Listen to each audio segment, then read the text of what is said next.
Está começando o Revista TST, o programa com as principais notícias da semana do Tribunal Superior do Trabalho. E nesta edição você confere: atual proprietário de imóvel não pode ser responsabilizado por dívida trabalhista de ex-proprietário. Rede de supermercados Walmart é condenada por obrigar a empregada a participar de atividades motivacionais vexatórias. No quadro Quero Post, saiba o que acontece se o empregado ficar doente ou sofrer um acidente de trabalho depois de já ter feito o exame médico demissional. O Revista TST está no ar.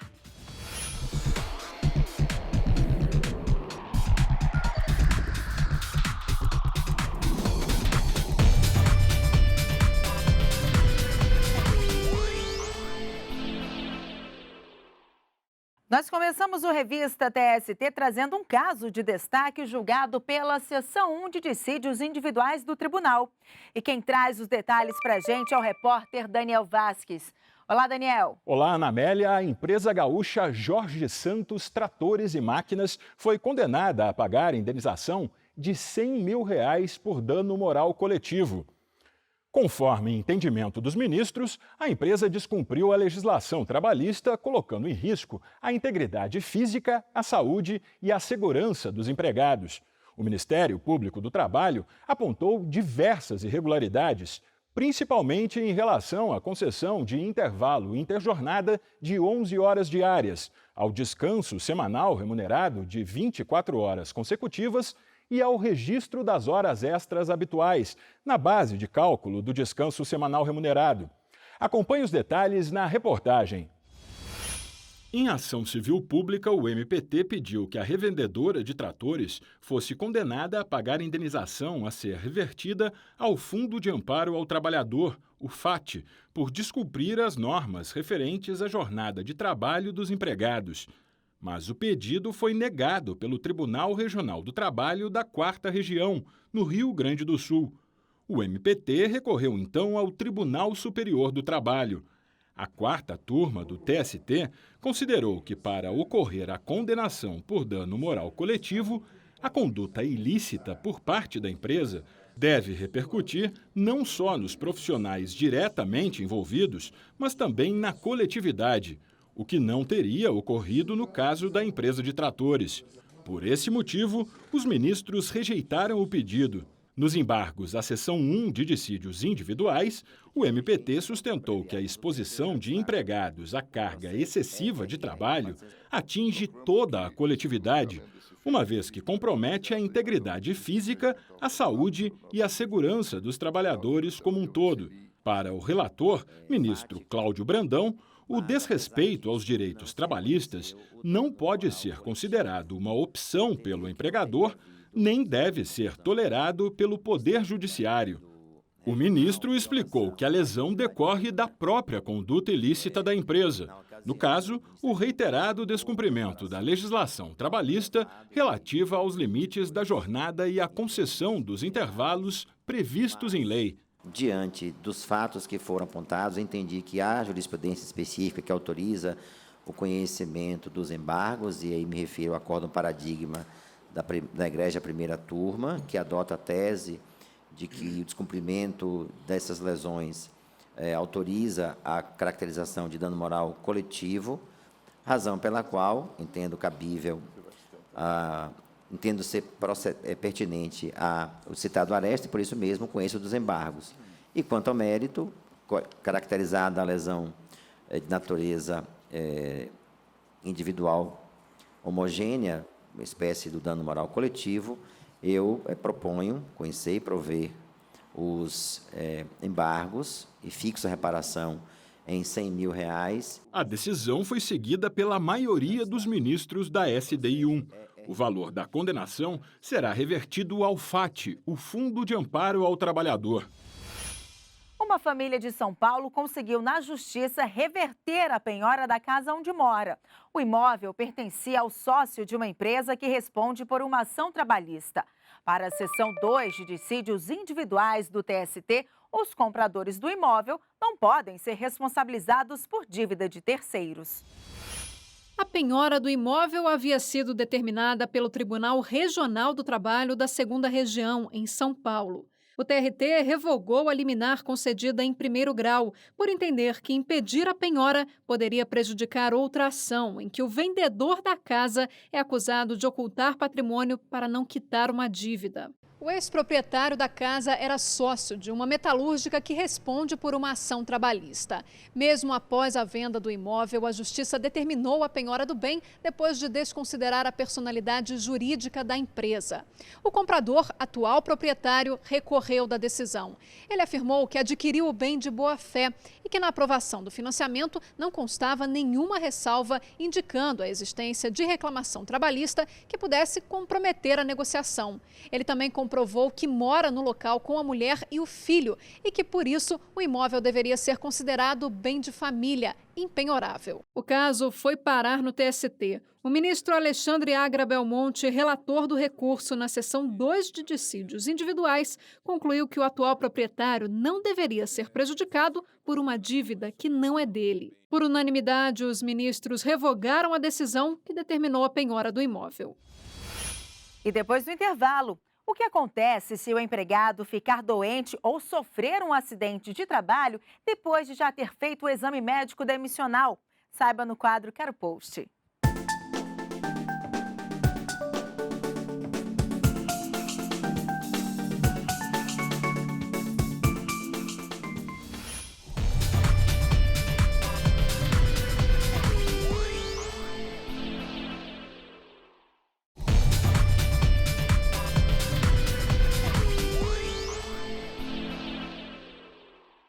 O Revista TST está de volta e vamos conferir as principais decisões das turmas do tribunal.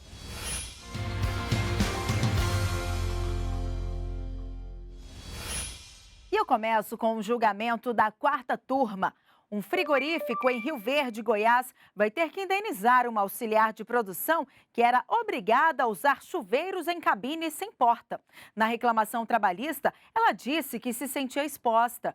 O Tribunal Regional do Trabalho, em Goiás, havia excluído o frigorífico da indenização por entender que a ausência de portas nos chuveiros não é indicativo de que a intenção da empresa fosse expor os empregados perante os colegas de trabalho.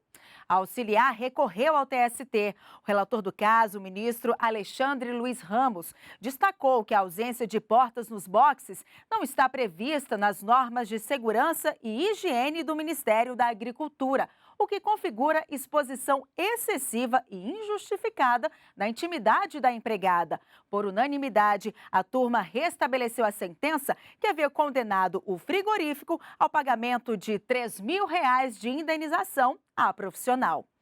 E uma empresa de telefonia vai ter que pagar indenização por limitar o tempo para empregados irem ao banheiro. A 2ª turma entendeu que a restrição afronta a honra e a dignidade do empregado.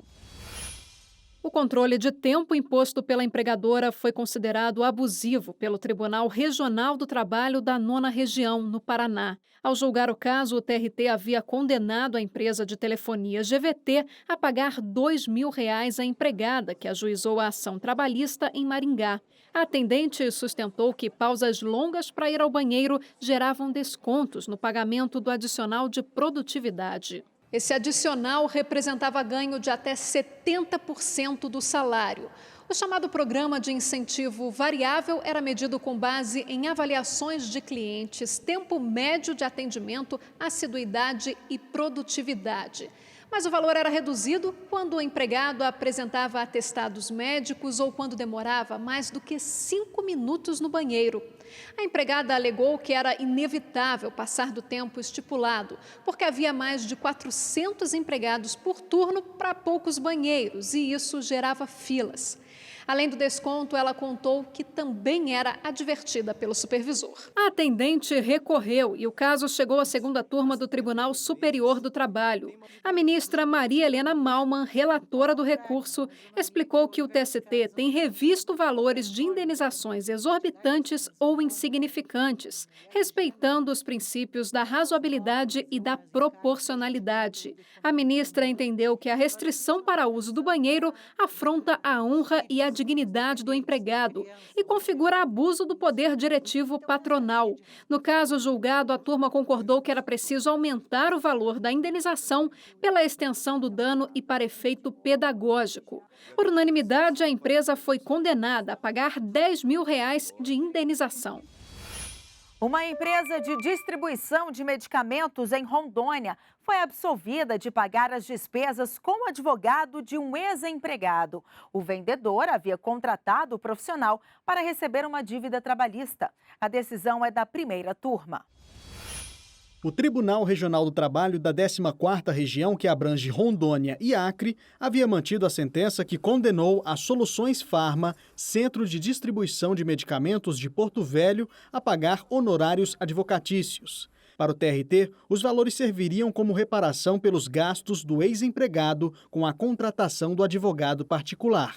O regional fundamentou a decisão em artigos do Código Civil que tratam de inadimplência, mora, perdas e danos. Após recurso da empresa, o caso chegou ao Tribunal Superior do Trabalho. O relator na primeira turma, ministro Valmir Oliveira da Costa, observou que os artigos do Código Civil apontados pelo TRT não se aplicam a ações trabalhistas. O ministro acrescentou que a condenação ao pagamento de honorários advocatícios na Justiça do Trabalho depende de 2 requisitos estabelecidos pela súmula número 219 do TST. A parte precisa estar assistida por sindicato da categoria profissional e comprovar renda inferior a 2 salários mínimos ou situação econômica que não lhe permita demandar sem prejuízo do próprio sustento ou da família. Por unanimidade, a turma absolveu a empresa do pagamento dos honorários. Seguimos com o Giro de Notícias e nosso último destaque é da sexta turma.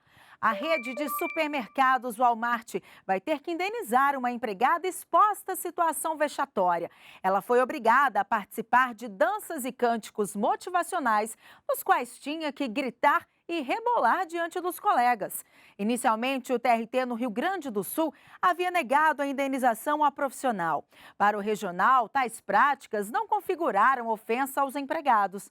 Já no TST, o entendimento foi outro. Para o relator, ministro Augusto César Leite de Carvalho, a imposição de danças e cânticos motivacionais expõe o empregado ao ridículo. Além disso, tal conduta não faz parte das funções dos empregados de um supermercado, o que caracteriza abuso do poder diretivo do empregador e ofende a dignidade, a intimidade, a imagem e a honra do empregado. E essa notícia repercutiu na página do TST no Facebook e recebeu alguns comentários. Para a Isa, há de se ter limites nessas atividades. Faça como a Isa e deixe também o seu comentário na página do TST no Facebook. O endereço é facebook.com/TSTJus. E vamos conferir uma dúvida trabalhista publicada nas nossas redes sociais com a hashtag #QueroPost.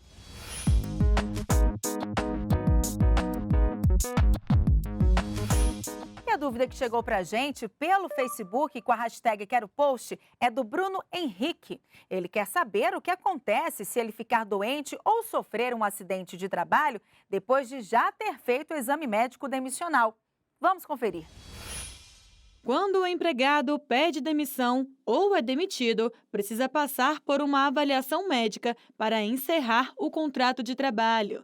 O exame demissional está previsto na CLT e é necessário para verificar se o profissional desenvolveu alguma doença relacionada à função que desempenhou.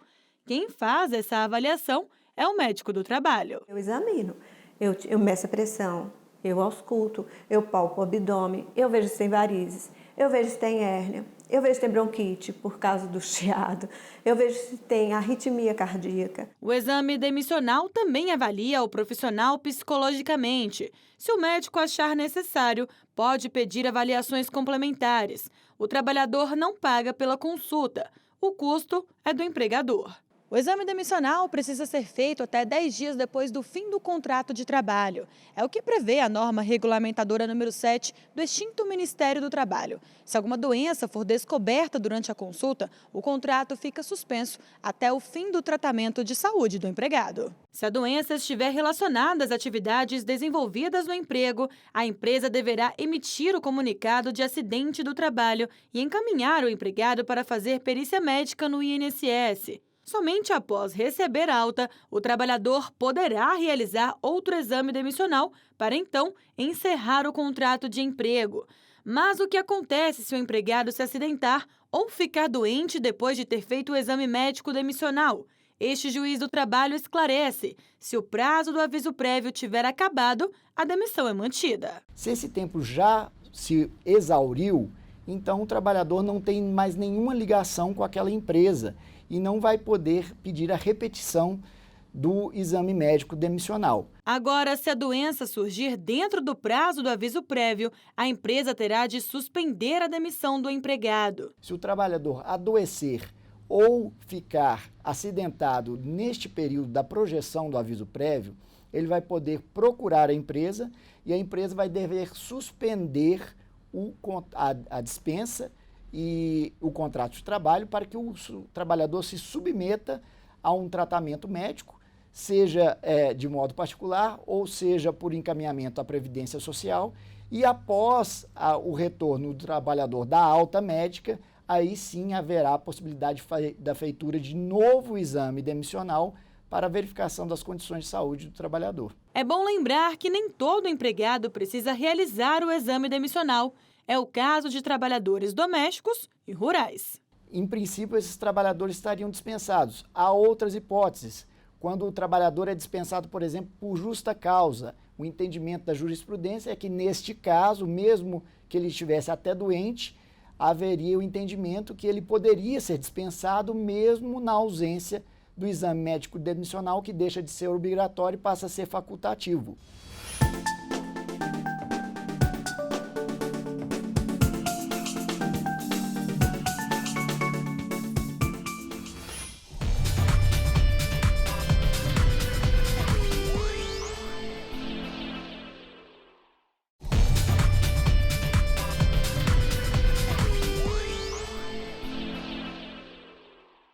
Voltamos com Revista TST e veja agora outras notícias de destaque na Justiça do Trabalho.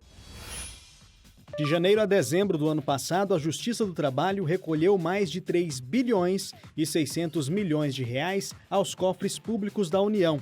O valor corresponde à soma de custas e emolumentos incidentes sobre os processos e multas aplicadas pela fiscalização do trabalho, além de contribuições previdenciárias e imposto de renda devidos em razão das condenações fixadas pela Justiça do Trabalho. De acordo com a Corregedoria Geral da Justiça do Trabalho, o total pago em decisões trabalhistas foi de quase 30 bilhões de reais. Desse total, 14 bilhões de reais correspondem a acordos, 12 bilhões a execuções e 3 bilhões a pagamentos espontâneos. O Corregedor-Geral da Justiça do Trabalho, ministro Lélio Bentes Corrêa, concluiu a correição no Tribunal Regional do Trabalho da 23ª Região em Mato Grosso. Durante uma semana, o ministro e uma equipe técnica avaliaram diversos aspectos como quantidade de ações distribuídas, movimentação processual, estruturas judicial e administrativa, além do cumprimento de metas e resoluções. Ao longo da correição, o ministro se reuniu com juízes, servidores, representantes da Ordem dos Advogados do Brasil, de sindicatos, de associações e do Ministério Público do Trabalho. O Conselho Superior da Justiça do Trabalho, CSJT, aprovou a criação da Comissão Especial para promover a conciliação em processos e eventos de relevante interesse social, que envolvam um grande número de interessados e demandem solução urgente. O presidente do Tribunal Superior do Trabalho e do CSJT, ministro Brito Pereira, informou que o grupo vai ter caráter excepcional, sem prejuízo aos demais órgãos de conciliação. A comissão deverá ser solicitada pelo presidente do Tribunal Regional do Trabalho, que tiver responsabilidade sobre a localidade onde o processo tramita, e será composta por um magistrado da região e, no mínimo, 4 conciliadores com experiência em centros judiciários de solução de conflitos e cidadania. Durante 2 dias, representantes das 24 escolas judiciais do trabalho debateram novos modelos de formação de magistrados, questões motivacionais, violência no trabalho e presença feminina no Poder Judiciário. A reunião ocorreu na ENAMAT, Escola Nacional de Formação e Aperfeiçoamento de Magistrados do Trabalho, em Brasília. Esta foi a 4ª edição do encontro. É uma dinâmica de temas que nós precisamos trabalhar dentro da escola e a escola tem que propulsionar isso para as demais escolas e evidenciar as preocupações que nos cercam. A reunião contou ainda com a participação da conselheira do Conselho Nacional de Justiça, Maria Tereza Willy Gomes, que trouxe para debate a situação da magistrada no Poder Judiciário. Hoje, o número de mulheres que ingressam é o número maior. O número de mulheres que chegam à cúpula do Judiciário é menor. Mas esses espaços eles precisam ser conquistados gradativamente.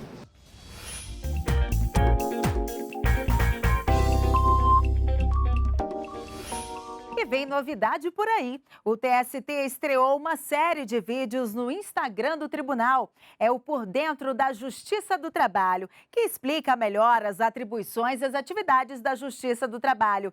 E quem vai dar mais detalhes para a gente é a editora-chefe da TV do TST, Michele Castro. Olá, Michele. Olá, Ana Amélia. Nós preparamos 5 vídeos temáticos abordando iniciativas da Justiça do Trabalho, como, por exemplo, o estímulo à conciliação, o engajamento no combate ao trabalho infantil e o incentivo à cultura de prevenção de acidentes no ambiente profissional. Também vamos tratar dos avanços alcançados para tornar a Justiça do Trabalho mais moderna e célere, além de explicar o papel do TST na uniformização da jurisprudência trabalhista do país. E se você ainda não segue o nosso perfil no Instagram, corre lá! No canal são publicadas diariamente fotos e vídeos da sede do tribunal, da rotina de trabalho de ministros e servidores, além das principais atividades do TST. Acesse o Instagram do tribunal, é @TSTJus. Ana, é com você. Muito obrigada, Michele, até a próxima. E chegamos ao fim de mais uma edição do Revista TST. Mas você continua por dentro das notícias do Tribunal Superior do Trabalho pelo nosso site e pelas redes sociais. Muito obrigada pela companhia e até semana que vem.